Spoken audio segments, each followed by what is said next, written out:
Meaning of domiciliary. Domiciliary. Domiciliary. Domiciliary. Domiciliary. The word domiciliary refers to something that relates to a person's residence or home. This can include medical care provided within a person's home rather than in a hospital or other healthcare facility.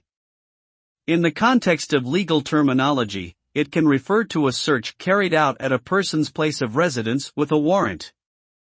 Additionally, domiciliary care refers to support provided to people in their own homes, often for those who are elderly or disabled and need assistance with daily activities.